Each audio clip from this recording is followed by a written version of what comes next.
Gilberto Reed here for MMAPLUS with the winner, Matt Robinson. Matt, how you feel?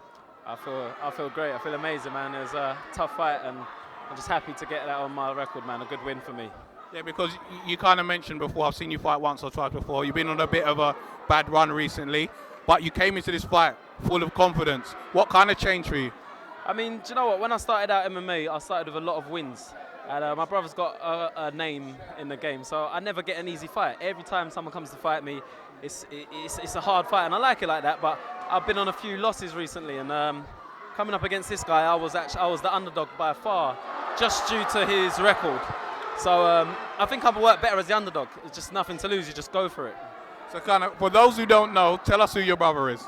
My brother's Ryan Robinson. He was a cage rage heavyweight champion back in the day when all this really first started, about 10 years ago now. So he knows everyone in the game. Everyone knows him. As soon as they know that I'm his brother, it's like they think I'm going to be exactly like him and give me a tough fight. And I like it that way because I've had some hard opponents, and do you know what I mean? I've proved myself now. I'm happy. Your brother's just off camera, trying to distract you. How much of an influence has he been on you as a mixed martial artist? All the influence. If it wasn't for him, I would never be fighting. I just want to keep fighting to get better, bring him out of retirement and beat him up for the belt one day.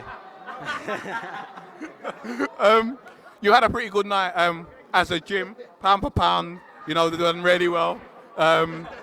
You know, it's an emerging gym in South London, my local gym. What are you guys doing over there where you don't seem to be developing so quickly?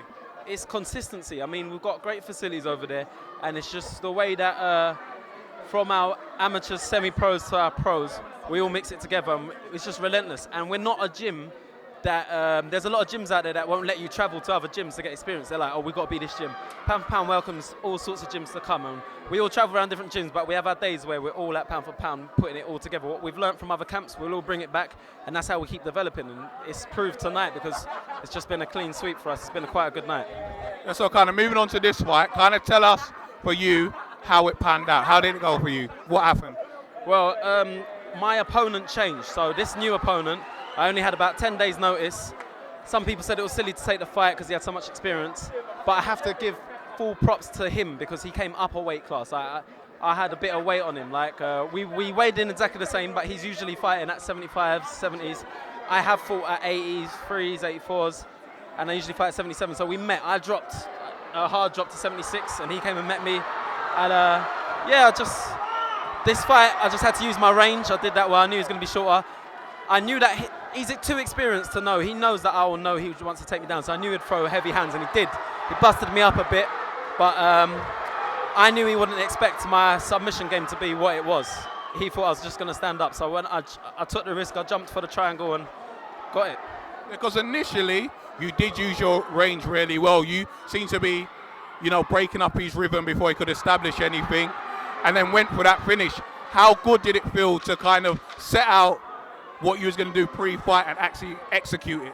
It felt amazing. I actually envision, every fighter envisions how he's going to win a fight, and no fighter really wants to be on their back, but I've had a few dreams where I finished in a triangle, and I fucking did. And I like this fight in particular because it showed I can use my range to stand up, but I've also got dangerous submissions, so you don't know what to expect from me. Okay, so finally, I know you want to go and celebrate with your friends, family, fans. Is there anyone you'd like to thank? I'd like to thank everybody at Pound for Pound Gym, my brother Ryan Robinson, Danny Beaver. He's been a big influence, and he's always believed in me from my very first pro fight up until now. He's never stopped just giving me all the edge I need. And I'd like to say again, I dedicate this fight to my friend Nisha Belgorsi, who died last year. I miss her loads, and I just want to send this out to her and her family to stay strong. Well, again, congratulations, Matt. This is Jorden Miller Killacam FN7. Well done.